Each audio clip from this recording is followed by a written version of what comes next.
Please excuse me.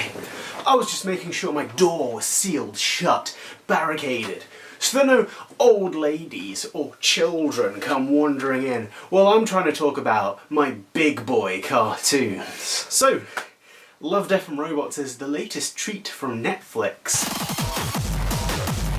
It is an animated anthology of shorts, each one by a different studio with a different look and feel. Now, of course, the big draw of the series is that it's R-rated, baby!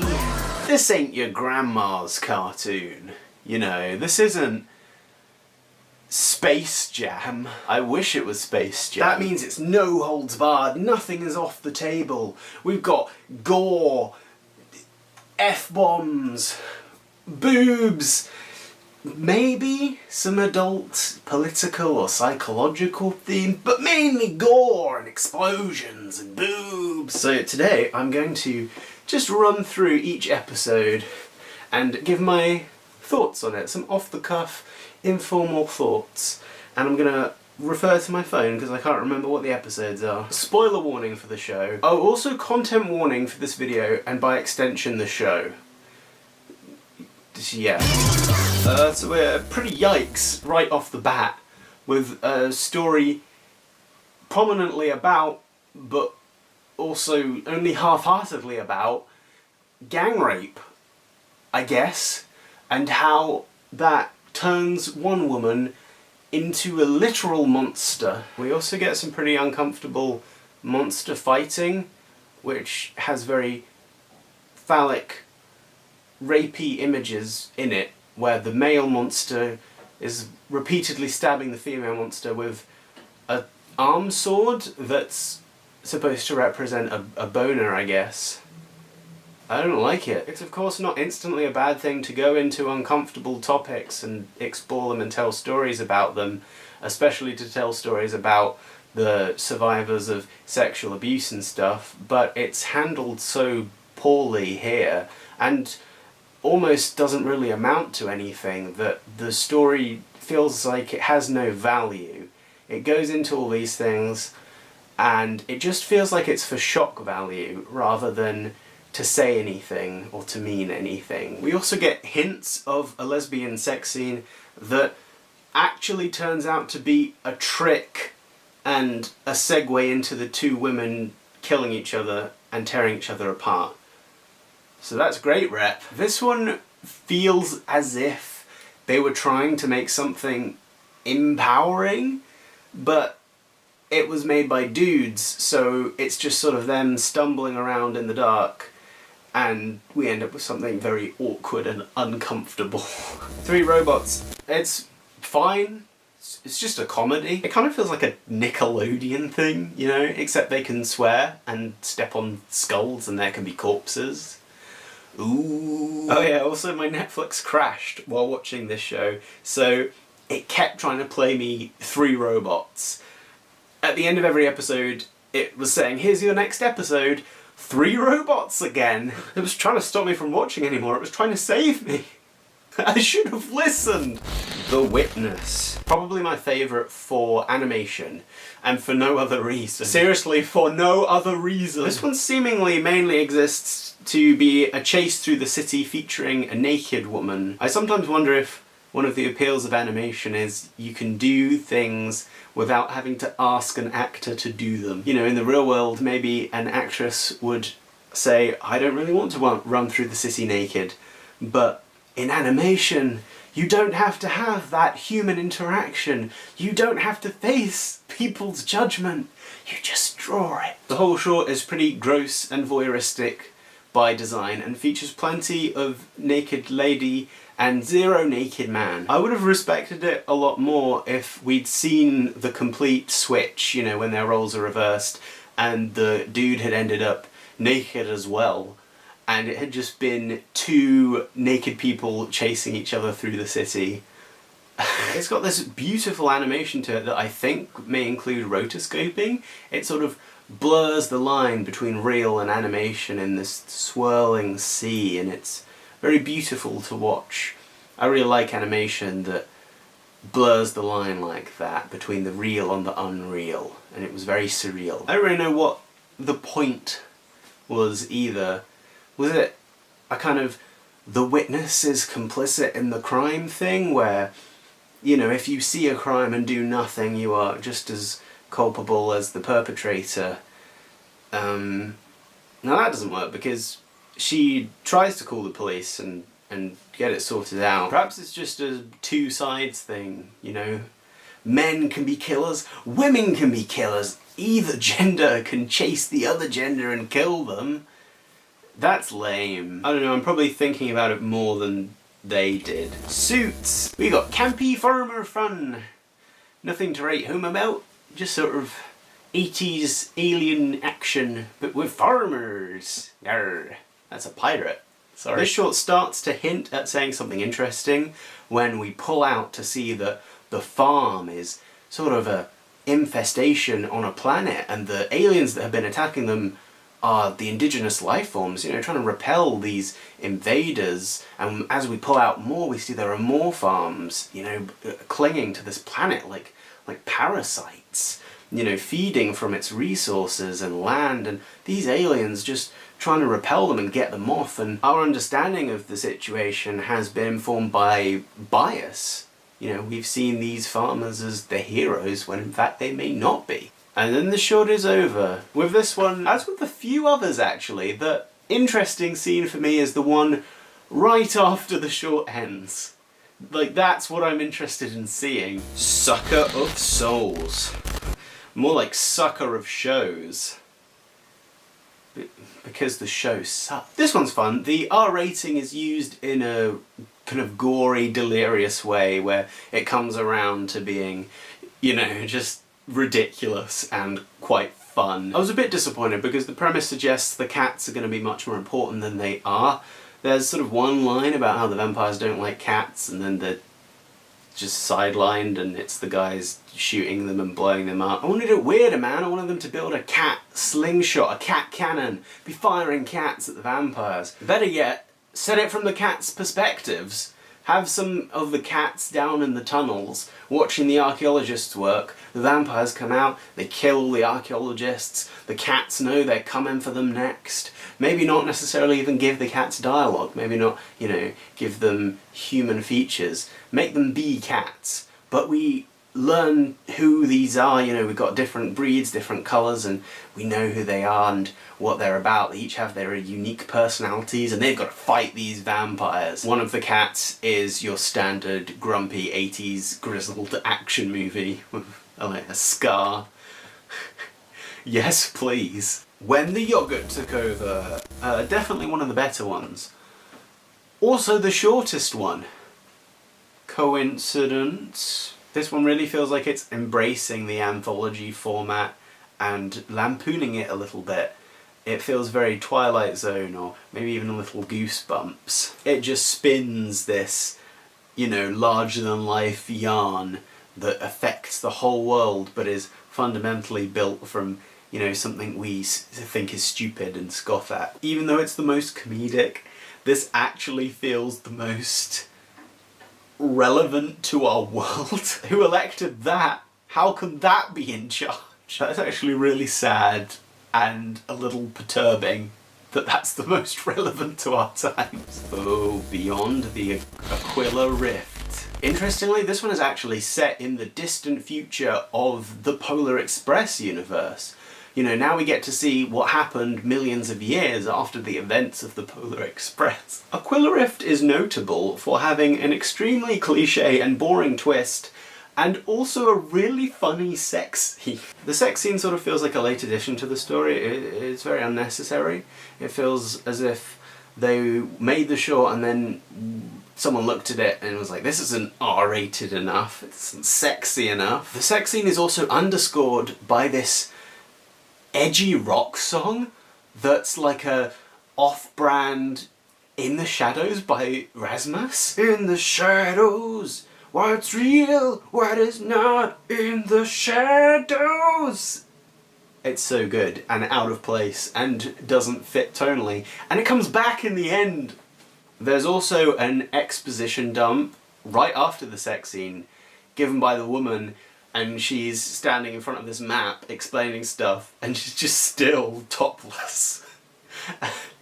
Predictably, we don't get to see any of the guys' bits. The twist really doesn't have much meat on it beyond the old, what if this was all an illusion to keep us satiated? Just like in The Matrix. It's The Matrix. Oh my god. So, when the illusion is shut off and we see the creature for the first time that has been presenting itself as a sexy woman in this man's mind, it comes out of the shadows, and for a moment as we see its form come out of the shadows, it looks like a sexy woman. But then it fully comes out and those are just its front legs, and it's actually a huge spider with front legs that kind of look like a sexy woman in the shadows. And the guy's like, ah! Oh my god, that wasn't a sexy woman, that was a spider! And then we realise that he had sex with the woman in the dream, so he didn't have sex with a woman, it was with a spider! That's why the sex scene was necessary. It was to set up this twist. That's the big twist. That's what they want, to chill us to our bones. The dude fucked a spider. Wow! I don't know about you, but I am beyond spooked.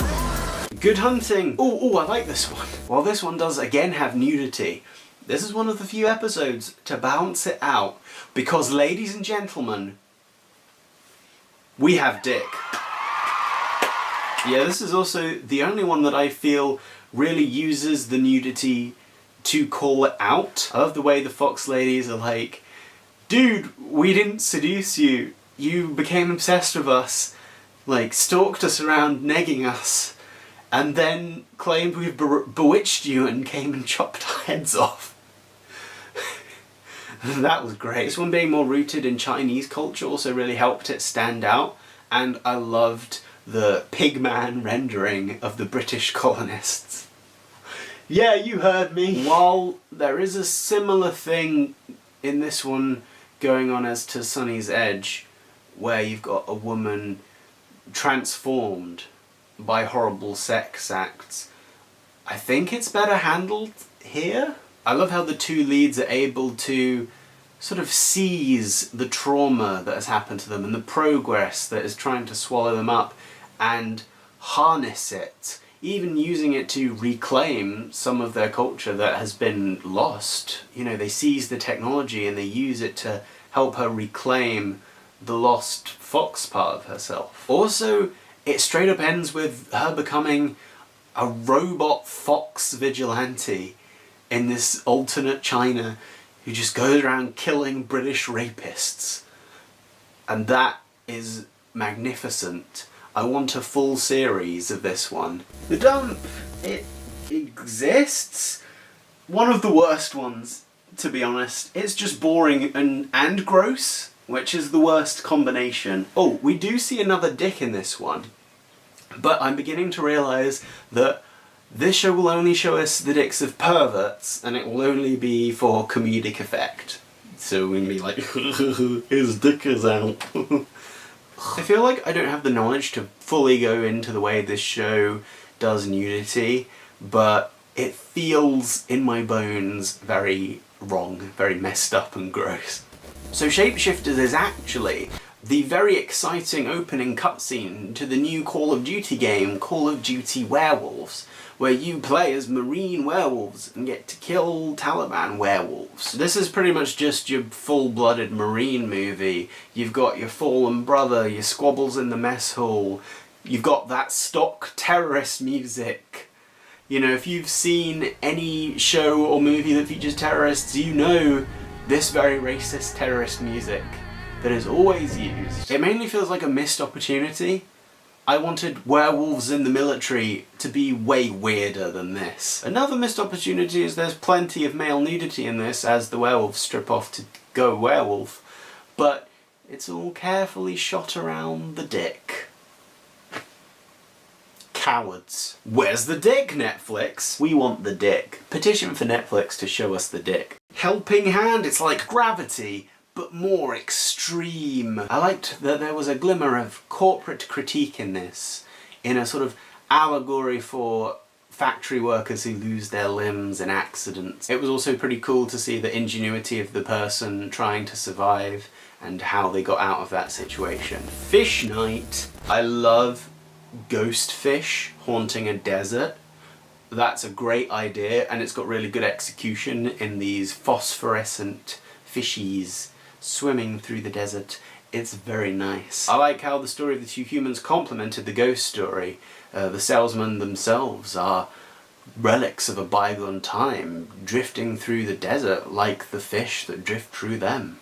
I do like how they awkwardly introduce the concept of ghost fish for the audience before they show up by just having one of them turn to them and be like, hey, do you ever think that there could be ghost fish? Don't be silly, there's no such thing as ghost fish. And then the ghost fish turn up. It's like, gee, it's those ghost fish you were hypothesizing about. As if the writers did not trust us to intuitively understand that these were ghost fish. It would be nice if the show sometimes didn't treat its audience like they were 5 years old. You know, the audience of this adult animation.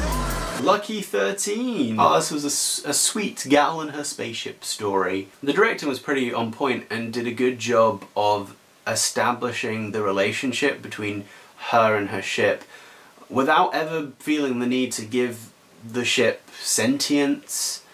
You know, it was all established through the way the ship had a sort of temperament about it, and we saw them together running missions, and it always got her out safe. And the onboard cam footage of the ship, so we were sort of in its point of view, was really nice, and all this invited us into the relationship between the two of them, and, you know, made me feel a bit of a pang when 13 blew up. Ah, Azema Blue! This one has a gorgeous art style.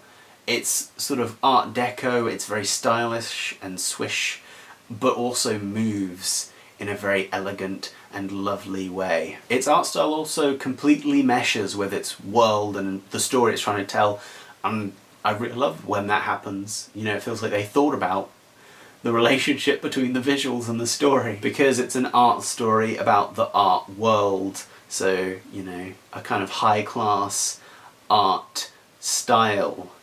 I thought the story was kind of interesting as well, in a sort of artist gone mad way. You know, he's looking for perfection more and more and more, but what he's actually looking for is himself. I also loved, like, the visual gags of his blue billboards getting bigger and bigger. Blind spots. What's that one? Oh, that one's just kind of boring. Ice Age. This was pretty soft on narrative, but I actually really like it. I think it mainly works because of the combination of great actors in Topher Grace and Mary Elizabeth Winstead, who are both super good, but sadly often kind of slept on. There's not a lot of buzz around them, but they're really good. I love the idea of combining the mundane with everything, you know, the evolution of all of humanity. That's a very funny combination of images. I also love how the couple sort of project compassion and a sense of ownership on this little civilization, like it's their baby, like it's a injured bird that they're nursing back to health, and they're sad to see it go at the end. I think that sort of says something about human nature a little bit that I really like. This one almost makes me think it's a metaphor for the show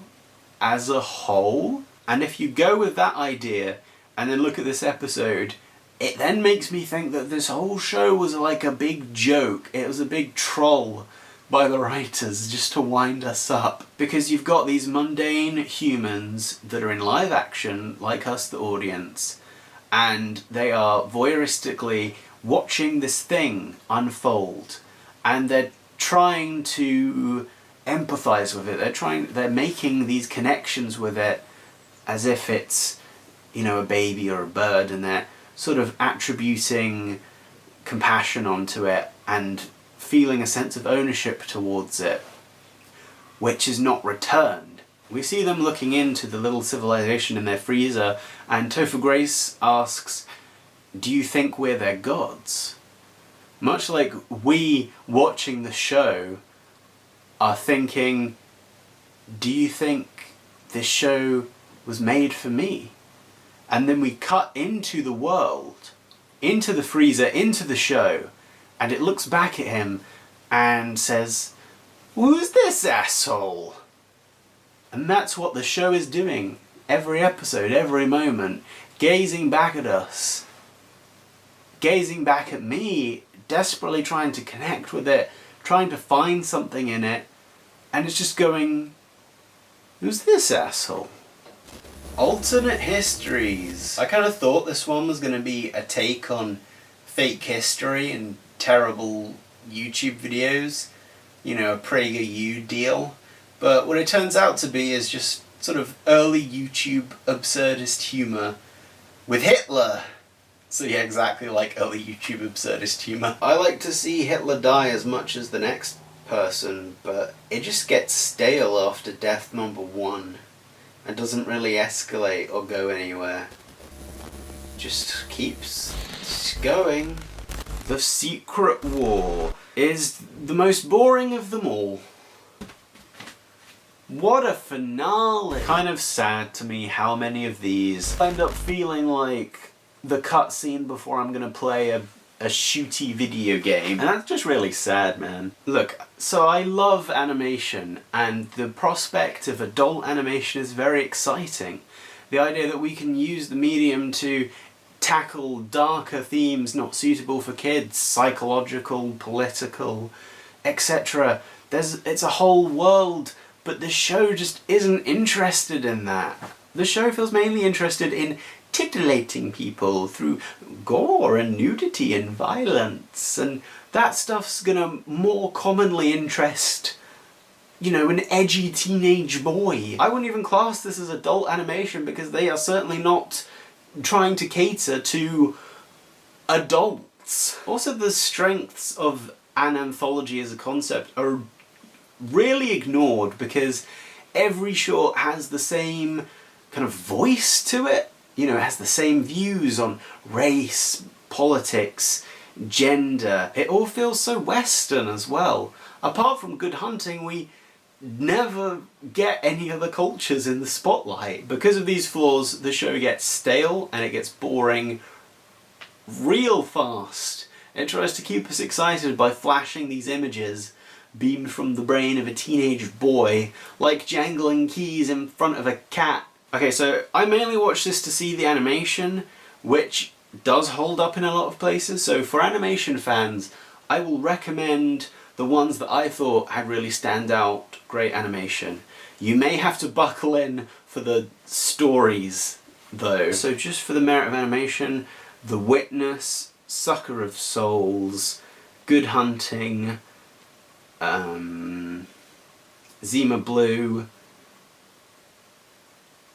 That's it. If you want to see some good animation, watch those ones. If you want me to recommend specific episodes just based on story, you know, which tell a good story in and themselves regardless of animation, watch something else. Aquila Rift is probably standing out as my favourite, just because it's bad in a perfect, hilarious way. In the shadows! Oh my god!